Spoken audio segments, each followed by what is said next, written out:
We always have a blast chatting with our guests about all sorts of different topics, but sometimes we go off the rails and dig deeper into their automotive and motorsports pasts. As a bonus, let's go behind the scenes with this pit stop minisode for some extra content that didn't quite fit in the main episode. Sit back, enjoy, and remember to like, subscribe, and support Break Fix on Patreon.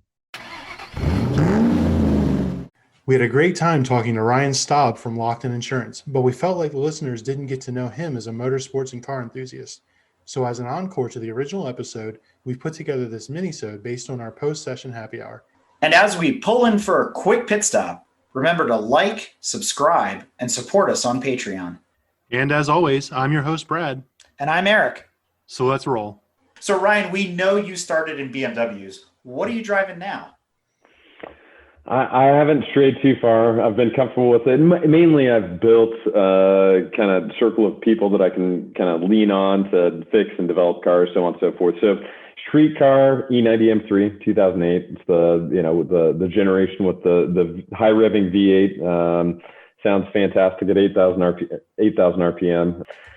Airport / winter car is a BMW 530 E60 generation, so mid 2000s.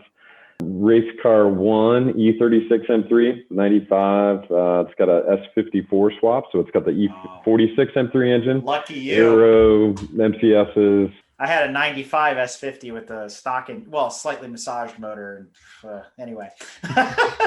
Well, the downside of this one having the S54 to be eligible for the endurance series that I run and fit in the class, the car is very capable of probably 310 wheel horsepower. It's detuned to 247 wheel horsepower. Yeah. So, it's a longevity play that, hey, if we only rev this thing to $7,000 instead of $8,000, A, and B, if we only use about 60% or 70% of its potential, it'll last a lot longer. Yeah.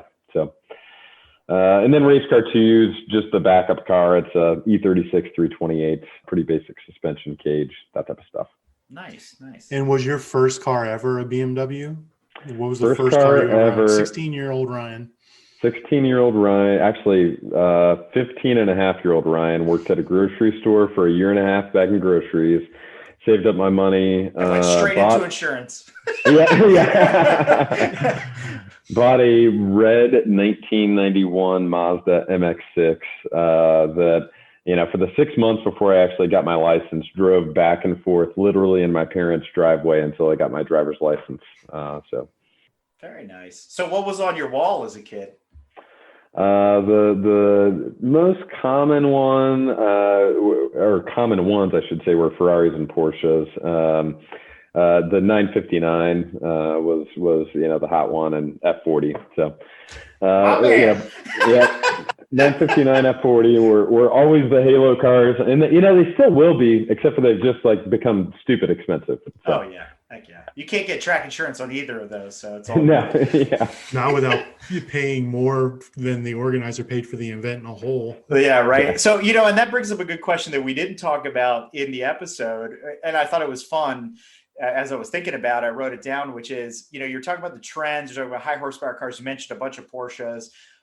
When you're doing your analysis, and if you can't say I'm okay with it, but I got to ask the question, is there a number one car that's at the top of the claims board? I will say one that we don't see participating in events as much anymore, that spiked, and it's since not shown up as much, which is the only reason I'll say it. We had a stretch where 04, 05, 996 GT3s were our nemesis. So 04, 05, 996 GT3s were the only GT3s that did not have any stability or traction control. After 05, they all started including them. So, well, the reason you don't see them anymore is because they wrecked them all. Maybe that's it. You've answered it. There you go. Oh man. So we joke a lot about the new Corvette too, the C8 with all the problems that it has. So we figure you're going to get some hood popping, breaking windshields on the track type of deal, and people getting their heads stuck in there and locked out of the car, all sorts of fun stuff. Yeah. But yeah, that's a good one. So going back to Brad's, one of Brad's most famous questions, he has this whole concept. We call it the mythical 3-car garage, right? And the idea is if you could have any 3 cars, and we don't know where this garage is. It could be at Road Atlanta. It could be in Hawaii on an island by itself. I mean, it could be Fiji. It doesn't really matter, right? But but if you could have any 3 vehicles, I can't say cars because we've had some really extreme answers here. So any 3 vehicles in that garage, and those are the 3 vehicles you're left with for the rest of your life, what would they be? Gosh, I think I'd go. So this is just me. My wife can have whatever cars to haul around kids and do traditional family duty. I'm gonna go my Fun Street and DE car 991 GT3 RS. I think race car. I wouldn't go too crazy on the race car. I'd say some GT4 spec car. It'd be a toss up between like a M4 GT4, Cayman GT4, something like that. And then I need like a fast sedan of some type. I'd probably do the new. I'm going heavy on the Porsches. All right, so the race car's M4 GT4 then, because I'm going to go back to Porsche for the sedan. It's going to be the new Panamera something hybrid turbo S, whatever it is. Whatever it is before they discontinue it next year. Yeah, exactly.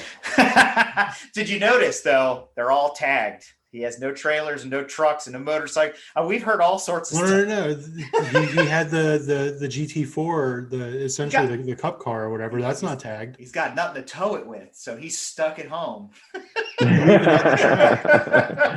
You know, if I can have any 3 cars I want, I can pay for someone to tow my car for me. Hey, there you go. There's actually residents on his island. The rest of y'all are living alone. I've heard sheep, coconuts. I mean, it's like all over the map. I don't know what people are doing. So I guess that leads into the one which is super subjective. And Brad, I'll throw it to you. Oh, it's the most beautiful car of all time. In your opinion. Followed by the ugliest car of all time. Oh, yeah, that's a good one. That's a new one. That's a new one, actually. Yeah. Ooh. You know, it's always going to have a soft spot in my heart, the F40. I think a lot of people wouldn't view it as the most beautiful car, but I think I like the, details and pretty simplistic design of it. Ugliest car. Yeah, but Ryan, you and I are in a special club because I hold that car in the utmost regard. All right. Ugliest car. Gosh, that's a really, really hard one. The brand new, I've talked about my BMW love. The brand new BMW M4 grille, just hideous fascia on it. It's terrible. Yeah, it's pretty bad. It is pretty bad. We thought the Bangle BMWs were bad, but this takes the cake. Well, very cool. I got one for you. Clarkson, Hammond, or May? Who would you want to have a beer with? It's a toss-up between Clarkson and Hammond. I think I'm gonna go Clarkson. Dang, He'd just be fun. I was hoping you were going to say Hammond because I was going to say, would you give him track insurance based on his record? Hammond wrecks too often. He's already wrecked twice in 3 years. He just wrecked. You know what? I'd write May all day long. He's just going to drive so slow. There's no chance of him hitting anything. So. Well, very cool. That's awesome, man. Thank you for the invite. Awesome to talk with both of you guys. I'm sure it was a little bit painful talking about insurance for 90 minutes, but no, yeah. Not at all. No, it was super good. The only question that didn't come up is, and I can hear one of our members in the back of my head is there a promo code so I can get it cheaper? Discount double check. Honestly, I would love to do it. Insurance regulation wise, there is no possibility that we can ever pull that off. Oh, so. I know. Well, Ryan, again, I can't thank you enough for coming on the show. It's been an absolute pleasure. Yep. Cool. All right. Very good. Thank you, Ryan. A pleasure as always. Yep. Sounds good. Thanks, guys. Have a good one. Thank you much.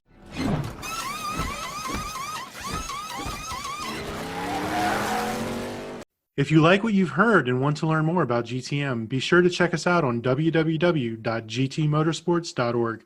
You can also find us on Instagram at Grand Touring Motorsports.